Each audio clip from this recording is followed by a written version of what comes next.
Iya kan?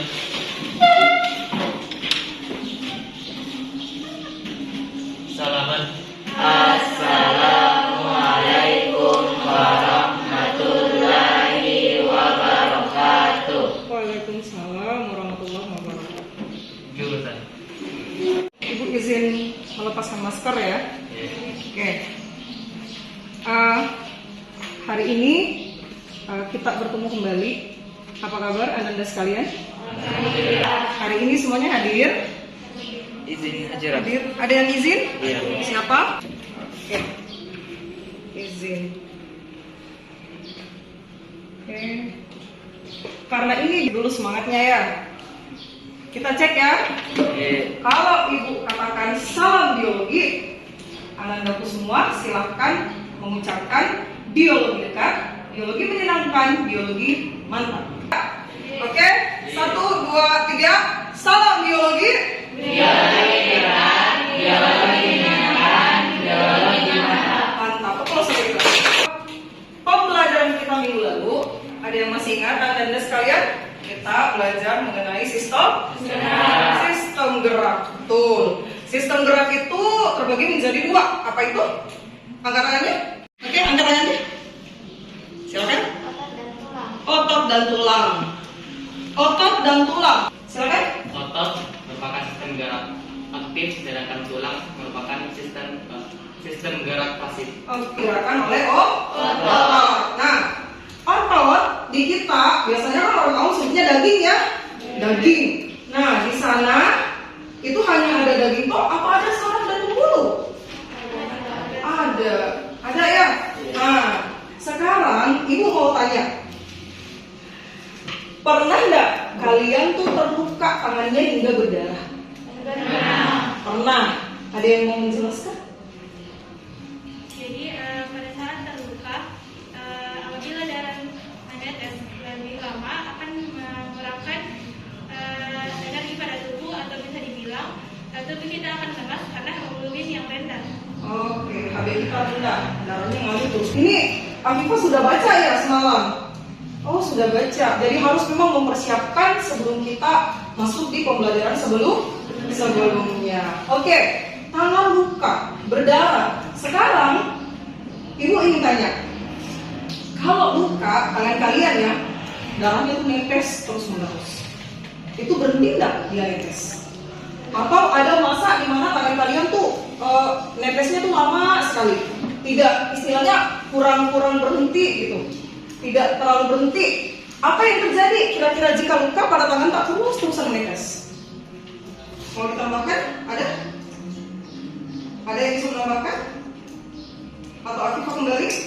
Kalau darah terus menetes bagaimana? Kira-kira apa yang terjadi di kita kalau darahnya terus menetes? Kenapa sayang? Lemas, betul. Kira-kira kalau dari yang ibu jelaskan tadi, Anda sekalian sudah bisa menebak tidak? Kira-kira hari ini kita mau belajar apa? Sistem? Tepat sekali, sistem peredaran darah. Oke, tujuan pembelajaran kita pada hari ini adalah seperti yang Anda sekalian lihat di atas, ya. Jadi dapat menjelaskan struktur dan alat-alat peredaran darah pada manusia melalui media gambar yang disajikan oleh guru dengan lengkap. Peserta didik dapat menjelaskan 3 fungsi alat-alat peredaran darah pada manusia melalui bacaan handout. Nanti ibu akan membagikan. Kemudian Anda sekalian dapat menyebutkan ciri-ciri komponen penyusun darah, yakni eritrosit, leukosit, trombosit pada manusia melalui media gambar yang disajikan oleh guru. Dan Anda sekalian dapat menjelaskan 2 fungsi komponen penyusun darah, eritrosit, leukosit, trombosit pada manusia melalui bacaan handout. Dan peserta didik dapat menjelaskan proses pembekuan darah melalui media gambar yang disajikan oleh guru dengan tepat. Dan yang terakhir, dapat membuat carta yang menarik mengenai skema pembekuan darah. Itu akan menjadi tugas terstruktur di akhir ya. Oke. Tadi kita sudah mengetahui bahwa yang akan kita pelajari pada hari ini sistem peredaran darah. Tujuannya kita sudah lihat di awal adalah alat peredaran, ya, komponen darah, kemudian bagaimana darah itu membeku. Nah, Anda sekalian, ibu ingin Anda sekalian fokus pada sebuah video yang akan ibu putarkan, ya.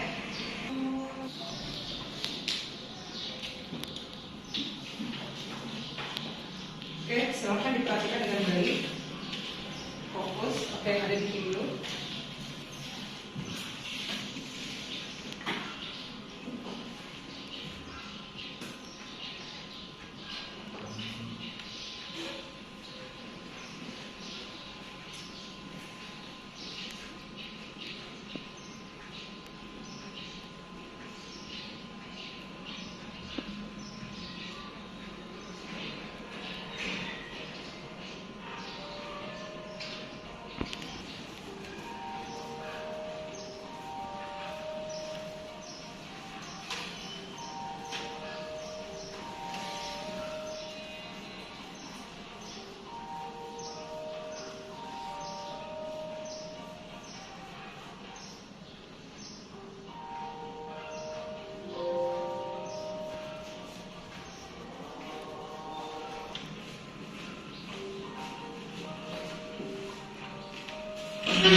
Di Google Classroom kalian telah mengambil materi mengenai media komponen darah ya.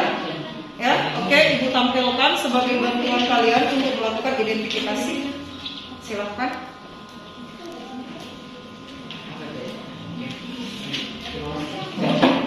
Oke, Anda sekalian, jadi sudah diperhatikan videonya ya dengan baik.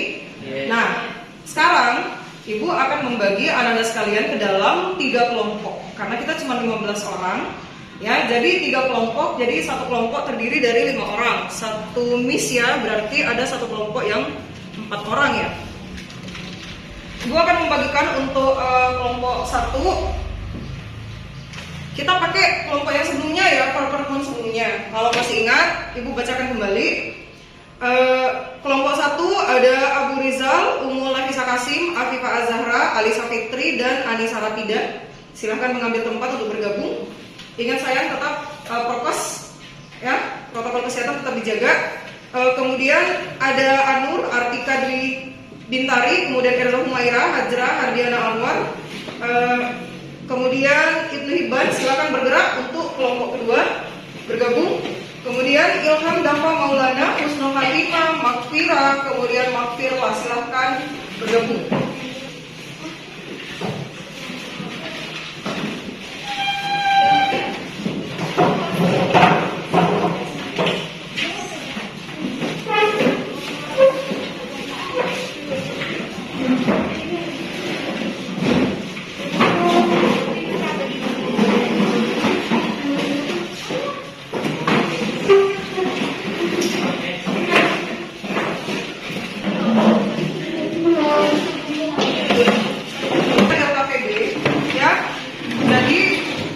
LKPD dengan handout yang Ibu bagikan, silakan anak-anak sekalian mengerjakan, mendiskusikan.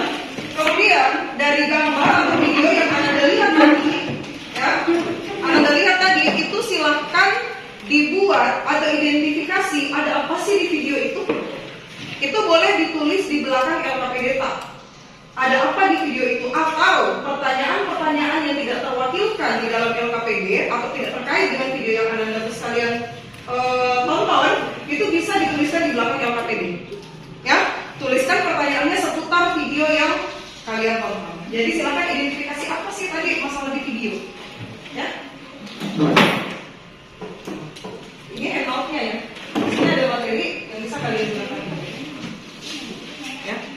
Jadi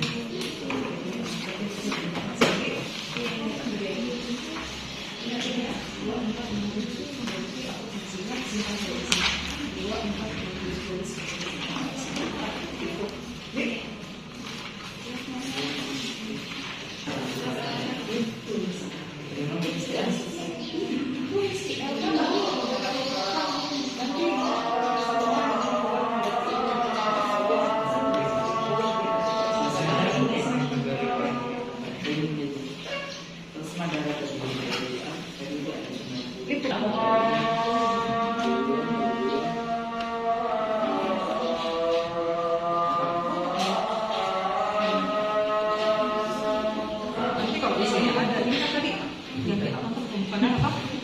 Jadi bisa jadi nanti ada soal yang kita mungkin pertanyakan di situ, kita tulis di bawah sini saja. Ada pertanyaan kita.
Jadi nomor 2, 4, jadi nomor 2 plus 5. Oke, plus 5.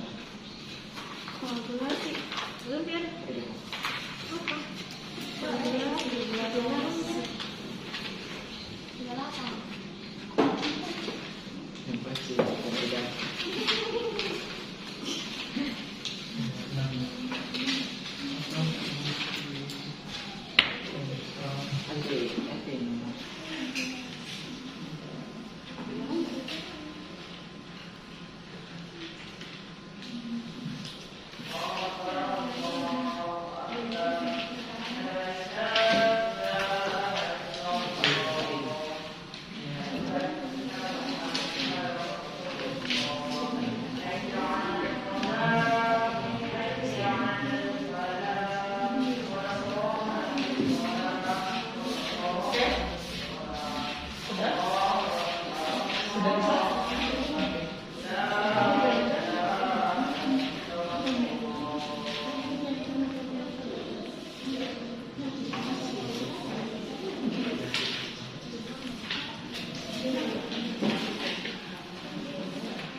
Jadi kelihatan yang mana diagnosis, yang mana penetrasinya.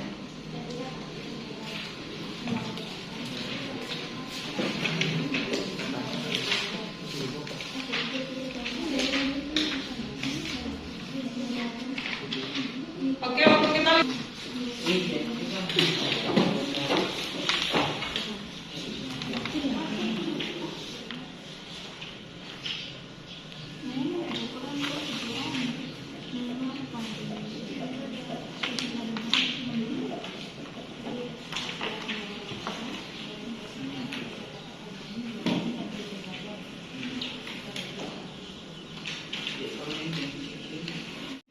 Oke, anak-anak sekalian, tinggal 5 menit lagi ya kita presentasi ya. Oke, diselesaikan segera.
sudah selesai, kita mulai lakukan presentasi. Anak-anak sekalian dari kelompok lain diizinkan untuk memberikan pertanyaan kepada kelompok yang melakukan presentasi. Ya, jadi untuk subtema di atas, untuk LKPD 01 itu akan dijelaskan oleh kelompok 2 ya, presentasi dari kelompok 2. Jadi Ibu minta perwakilan kelompok 2 untuk maju ke depan untuk melakukan presentasi. Kelompok 1 dan 3 silahkan mengamati dan memberikan pertanyaan, minimal 1 pertanyaan untuk 1 kelompok.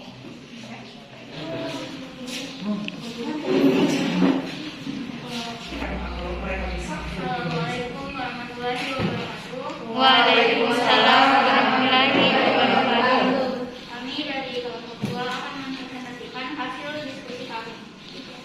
Terima kasih atas kesempatan yang diberikan. Pada nomor 1 menurun, monofosit yang membesar dan bersifat fotosif disebut makrofag. Ada pertanyaan? 2 mendatar, cairan pengisi matrik pada jaringan penyumbang darah disebut plasma darah. Ada pertanyaan? Tidak ada. Ketiga menurun, protein pigmen pemberi warna merah pada darah disebut hemoglobin. Ada pertanyaan? 4 mendatar, komponen darah yang bertanggung jawab dalam proses pembekuan darah, proses penggumpalan pada darah disebut trombosit. Ada pertanyaan? Baik. Nomor 5 mendatar, proses penggumpalan pada darah disebut koagulasi. Ada pertanyaan? Baik. 6 mendatar, komponen darah yang berbentuk pipi dan bikonkav disebut eritrosit. Ada pertanyaan? Baik. Terakhir, 7 mendatar, komponen darah yang bertanggung jawab dalam sistem imun disebut leukosit. Ada pertanyaan? Baik, terima kasih atas kesempatan yang diberikan. Saya perwakilan dari kelompok 2 akan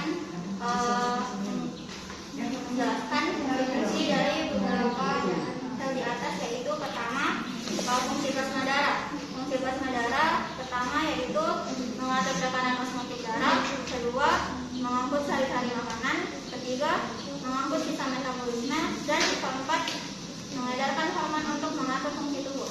Ada pertanyaan? Selanjutnya, fungsi trombosit, yaitu sebagai sel yang berperan dalam proses pembekuan darah. Ada pertanyaan?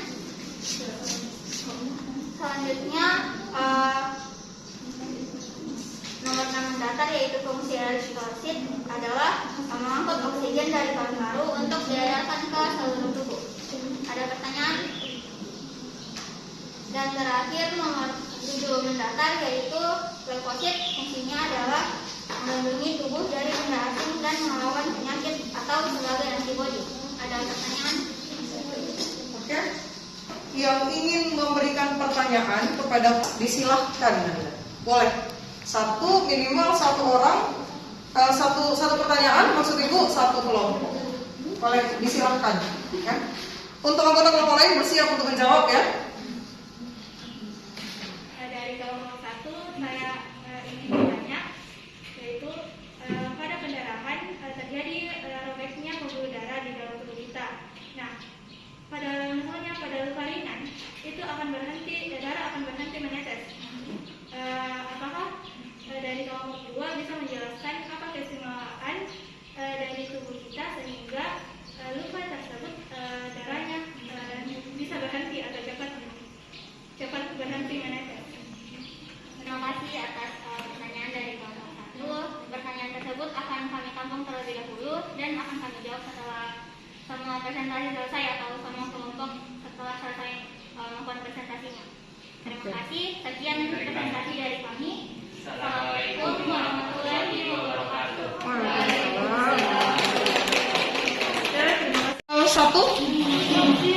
Kelompok 1 mengambil tempat di depan.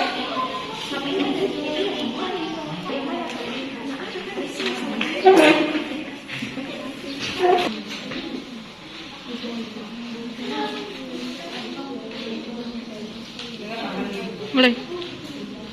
Assalamualaikum warahmatullahi wabarakatuh. Waalaikumsalam warahmatullahi wabarakatuh.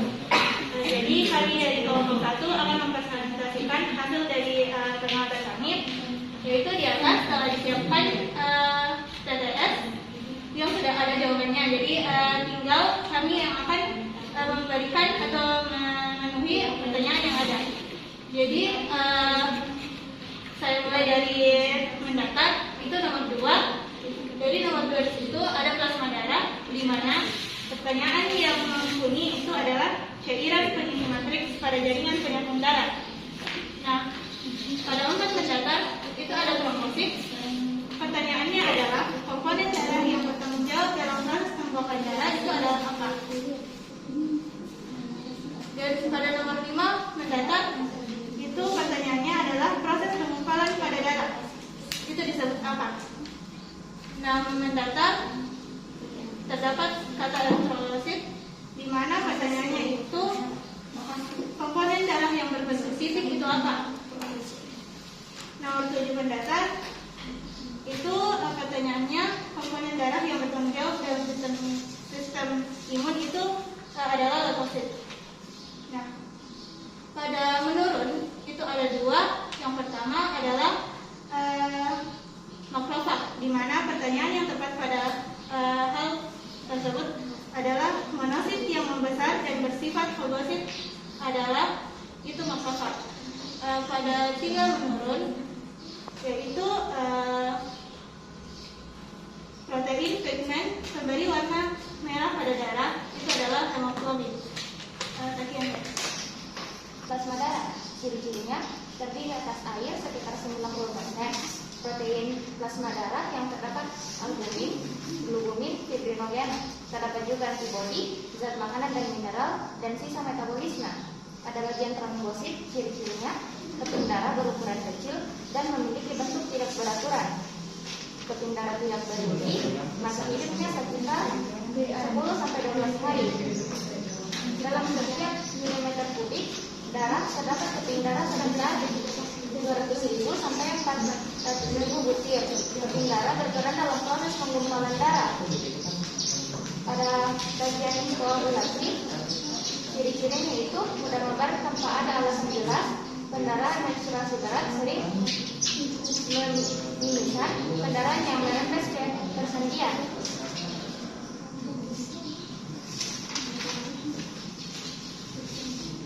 Pada bagian leukosit, ciri-cirinya bentuknya dapat berubah-ubah dengan ukuran 10-12 inci. Tidak mengandung warna bening, tidak mengandung warna atau bening, dapat bergerak secara aerobik dan dapat melakukan diatesis atau menembus kapiler darah.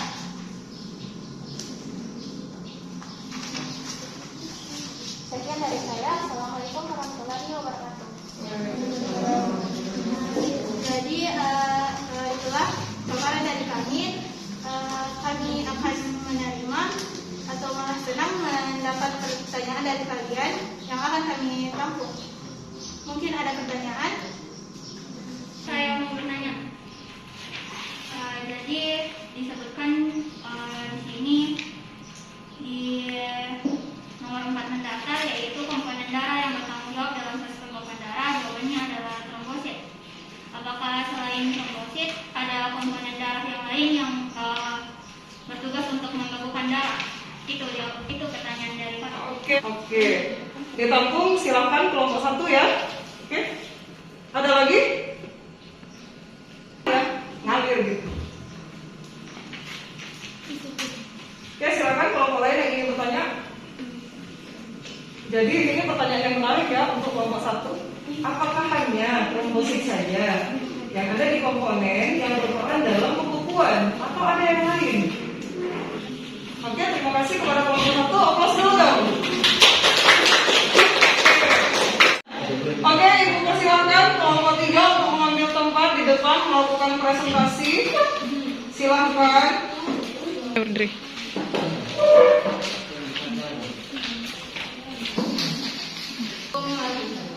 warahmatullahi wabarakatuh. Waalaikumsalam warahmatullahi wabarakatuh.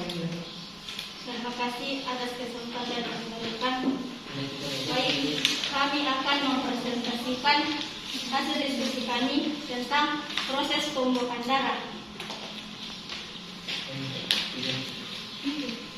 Apabila terjadi luka dan darah keluar, maka trombosit protein darah akan bersentuhan dengan permukaan luka yang kasar dan pecah sehingga mengeluarkan tromboplastin. Atau dengan permukaan luka yang kasar, tromboplastinase bersama-sama dengan ion kalsium yang vitamin K akan mengubah petrombin menjadi trombin. Trombin akan mengubah menjadi citrobin menjadi fibrin yang akan menghalangi keluarnya sel-sel darah sehingga menjadi pembekuan darah dalam waktu sekitar 5 menit. Apakah ada pertanyaan? Oke, dari kelompok 1 dan 2, apakah ada pertanyaan? Saya dari kelompok 1 ingin bertanya kepada kelompok 3. Jadi pertanyaan saya yaitu hal-hal apa saja yang dapat mempengaruhi cepat atau lambatnya pembekuan darah. Sekian dari saya. Assalamualaikum warahmatullahi wabarakatuh. Terima kasih atas pertanyaannya. Jadi pertanyaan dari kelompok 1 tanyakan tanggung dan kami akan jawab di akhir presentasi. Oke. Ada pertanyaan lain? Mulai. Jadi kami ingin bertanya lagi dari kelompok 1. Dikatakan trombokinase akan masuk ke dalam plasma darah dan akan mengubah trombin menjadi enzim aktif yang disebut trombin.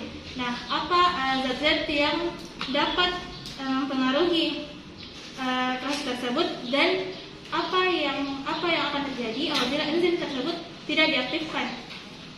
Terima kasih. Sekian pertanyaan dari kami. Terima kasih atas kesempatan yang diberikan. Luka yang timbul pada tubuh seseorang itu tidak bersamaan sembuh. Apa yang menyebabkan masalah tersebut? Terima kasih. Sudah cukup ya? Oke, silakan saya duduk dulu. Oke, silakan tenang kembali. Ibu minta kelompok 1 menjawab terlebih dahulu. Pertanyaan dari temannya diberikan lagi pada saat presentasi. Silakan Anda. Oke, yang lain tenang. Assalamualaikum warahmatullahi wabarakatuh. Waalaikumsalam warahmatullahi wabarakatuh.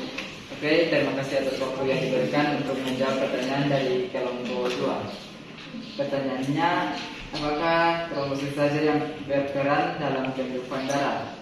Jawabannya,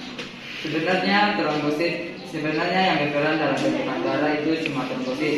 Cuma ada sel-sel yang membantu atau mendukung. Contohnya saat trombosit pecah dan menghasilkan trombokinase, kemudian yang menghasilkan protombin yang dibantu oleh vitamin K dan kalsium, kemudian menghasilkan trombin, lalu mengaktifkan fibronagen yang menghasilkan benang-benang fibrin. Demikian dari jawaban kami. Apakah puas? Diterima oleh kelompok 2. Oke, jadi tadi dijelaskan ya, ditanyakan komponen. Jadi komponen darahnya itu kan kita punya eritrosit, ada leukosit, ya ada trombosit. Nah tadi dijawab sama temennya adalah trombosit. Apakah cuma itu? Jadi ada faktor-faktor yang kemudian mempengaruhi proses pembekuan darah. Pun ada beberapa hal atau beberapa mekanisme yang terjadi di dalamnya sehingga itu menjadi membeku darahnya. Bukan hanya keping darah yang berperan, tetapi kalau dikatakan komponen ya cuma keping darah. Ya, kenapa? Karena leukosit itu berperan untuk bersifat makrofag. Ya, bisa dipahami ya? Oke. Selanjutnya, masih ada pertanyaan untuk kalian? Sudah tidak ada? Oke, silakan kelompok 2 menjawab pertanyaan temannya tadi. Terima kasih atas kesempatan yang diberikan. Saya akan menjawab pertanyaan dari kelompok 1 yaitu apa keistimewaan pada tubuh kita sehingga darah tersebut bisa berfungsi secara sendiri.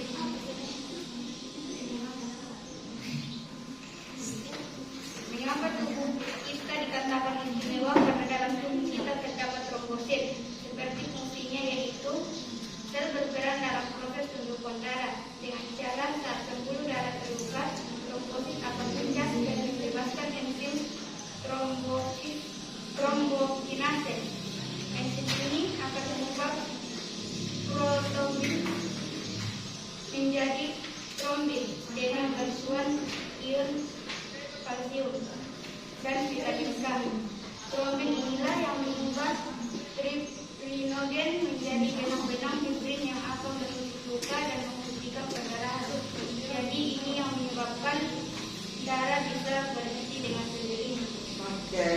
Jadi di dalam diri kita punya keistimewaan, yaitu punya trombosit, ya, punya keping darah. Jadi keping darah adalah salah satu komponen yang istimewa di dalam tubuh kita. Bagaimana kelompok satu? Bisa diterima saya? Masih ada pertanyaan lain selain mereka? Tidak ada lagi? Oke, kelompok 3 berarti punya tugas yang banyak. Oke, silakan kelompok 3 dijawab langsung. Oke, terima kasih. Kami akan menjawab pertanyaan dari kelompok 2. Pertanyaannya adalah, apa yang menyebabkan cepat lambatnya pembekuan darah? Jadi, jawaban yang kami dapat adalah penyebab cepat lambatnya pembekuan darah adalah dipengaruhi oleh beberapa faktor, yaitu 1.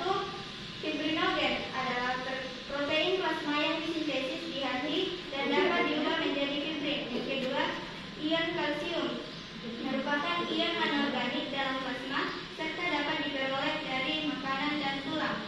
Ketiga, tromboplastin adalah protein plasma enzim yang disintesis di dalam hati dan memerlukan vitamin K dalam bekerja. Serta vitamin K adalah vitamin yang sangat penting dalam sintesis trombin dan faktor pembekuan lainnya di dalam hati. Diabsorpsi dari usus dan bergantung pada garam empedu yang diproduksi hati. Jika saluran empedu tersumbat oleh batu empedu, maka pembekuan darah akan berkurang. Jadi, itulah tadi jawaban kami dari pertanyaan kelompok 2. Tadi pertanyaannya apa saya? Mohon dulu Ibu. Faktor yang menyebabkan cepat lambatnya pembekuan darah. Oke, jadi kuncinya yang dijelaskan sama temannya di sini adalah bahwa protein ini sangat berpengaruh.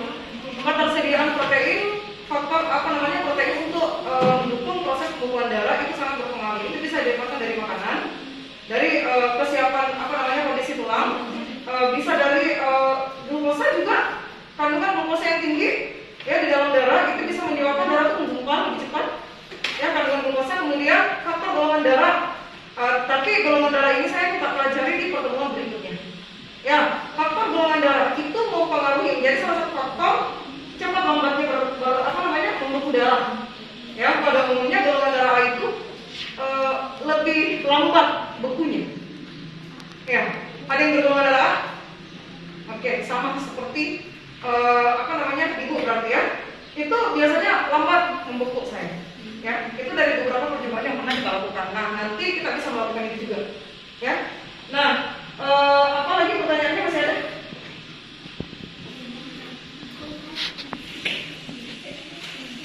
Ayo, masih ada pertanyaannya? Yang tadi dari siapa? Dari Rafida apa? Oh, terjawab.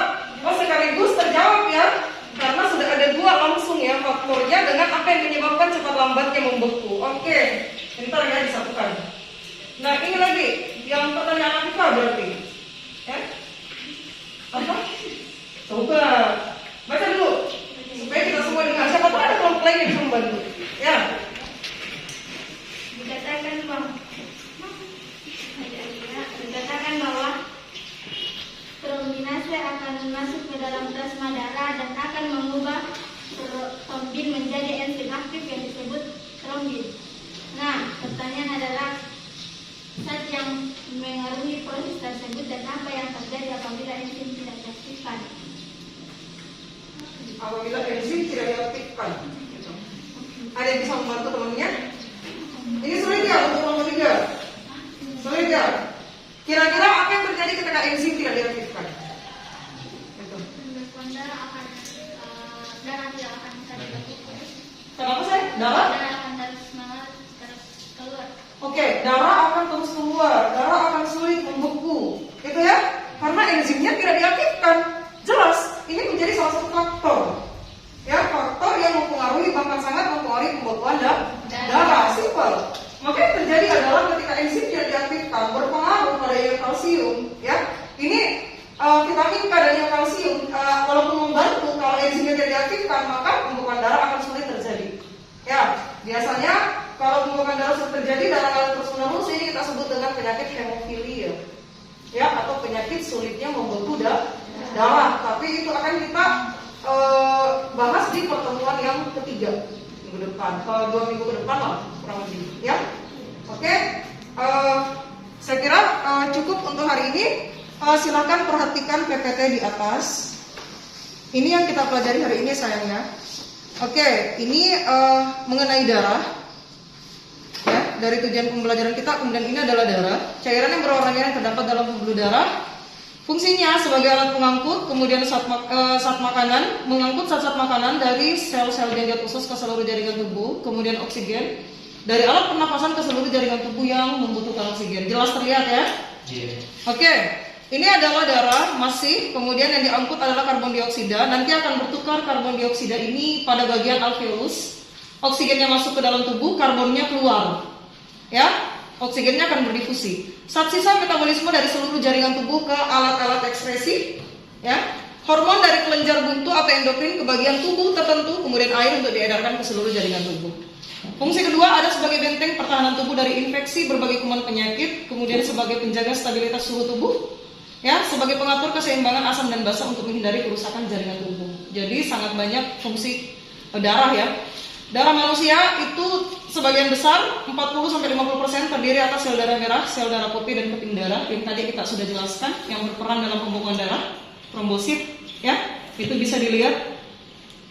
Kemudian terdiri atas air yang di dalamnya terlarut berbagai zat, baik zat organik maupun zat anorganik. Dikelompokkan seperti ini. PPT ini juga sudah Ibu siapkan pada Google Classroom ya untuk materi kalian. Oke, ini adalah sel-sel darah yang tadi kalian perhatikan pada media, ya. Jenis selnya, rata-rata jumlah tiap milimeter kubik darah, bentuk dan ukurannya, di mana sel darah merah itu bulat, bikonkav dan tidak berinti. Leukosit itu tidak berwarna. Tadi sudah dijelaskan sama kelompoknya Abu Rizal ya, kelompok 1, kelompok Ica dan kawan-kawan. Neutrofil, nukleus pecah-pecah dihubungkan benang sitoplasma berbintik-bintik berwarna merah. Kemudian eosinofil berbintik-bintik sedikit warna merah, ya, seperti eosin.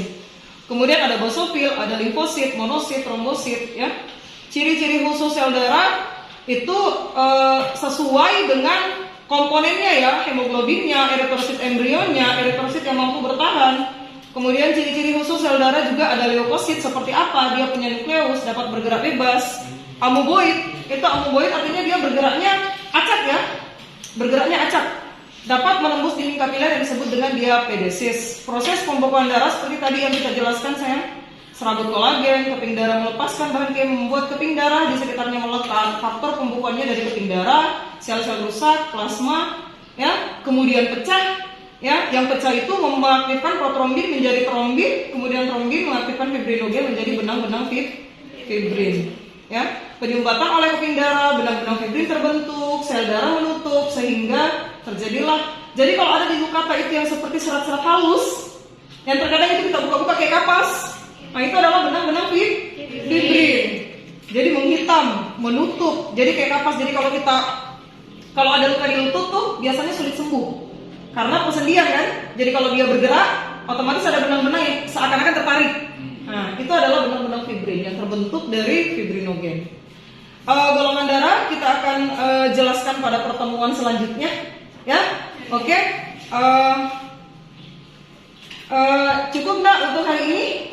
Ya, kalau dari video tadi ada pertanyaan enggak? Atau sejalan dengan yang tadi? Ada pertanyaan enggak? Kelompok 3 ada. Jadi tadi menyinggung tentang sel darah atau sel darah merah atau eritrosit. Nah, tugas sel darah di sini yaitu menyalurkan oksigen ke seluruh tubuh. Apa yang terjadi jika jumlah sel darah merah atau eritrosit dalam tubuh terlalu banyak atau terlalu sedikit? Oke, eritrosit adalah sel darah merah. Kita ketahui bahwa sel darah merah itu mengandung oksigen. Ya, mengandung oksigen. Oksigen ini ketika dia berlebihan, saya kira di dalam tubuh kita eritrosit tidak bersifat fagosit ya. Hanya saja bisa memicu hipertensi ketika terlalu cepat.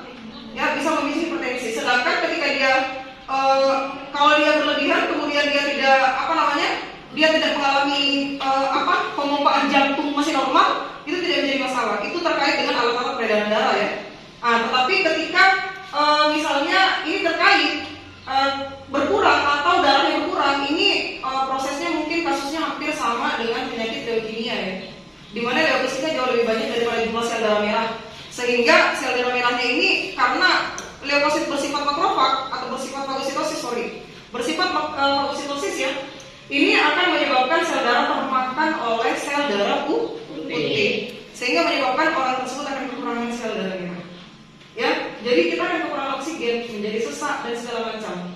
Kita tahu bahwa oksigen ketika berkurang karena alat transportasi kita darah, ketika berkurang maka ke otak pun bisa berkurang.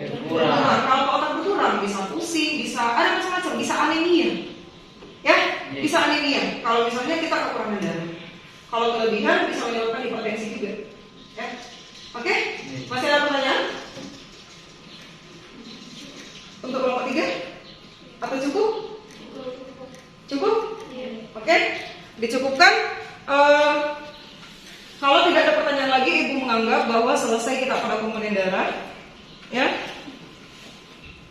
Selesai kita mendapatkan tujuan kita hari ini. Nah, Ibu minta salah seorang dari kalian untuk menyimpulkan apa yang kita pelajari hari ini.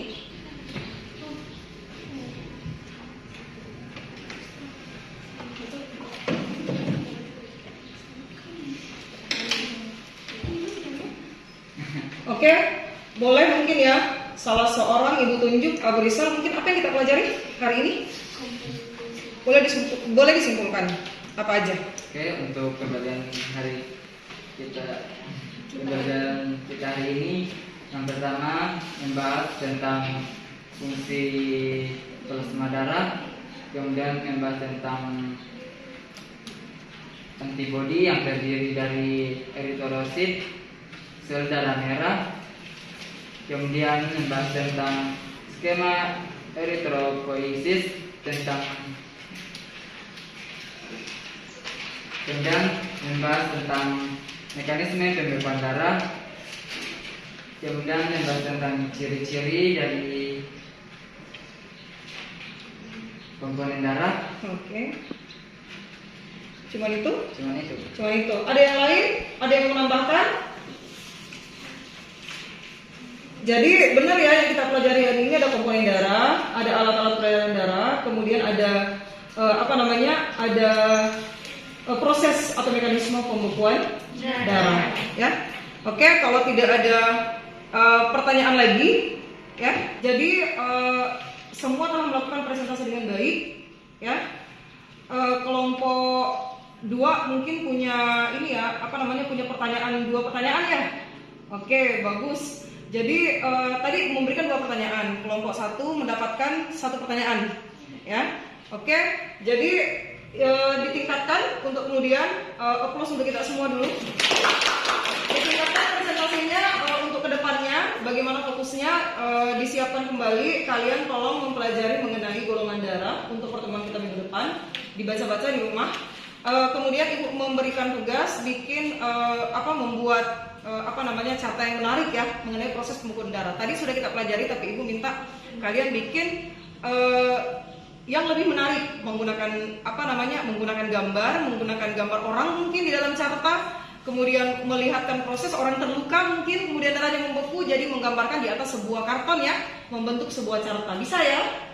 Oke, bisa. Jadi Ibu tunggu pada pertemuan selanjutnya, ini menjadi tagihan kita sebagai tugas terstruktur. Ya, terima kasih atas perhatiannya. Evaluasi, silakan kalian melakukan evaluasi di Google Classroom. Ibu tunggu 1 jam dari sekarang. Ya, 1 jam dari sekarang. Jadi 1 jam kemudian evaluasinya itu akan Ibu rekap. Ya, terekap otomatis di Google Classroom. Ya, jadi Ibu tunggu. Terima kasih atas perhatiannya anak-anak sekalian. Ibu ucapkan jaga iman dan imun selalu ya di rumah. Assalamualaikum warahmatullahi wabarakatuh.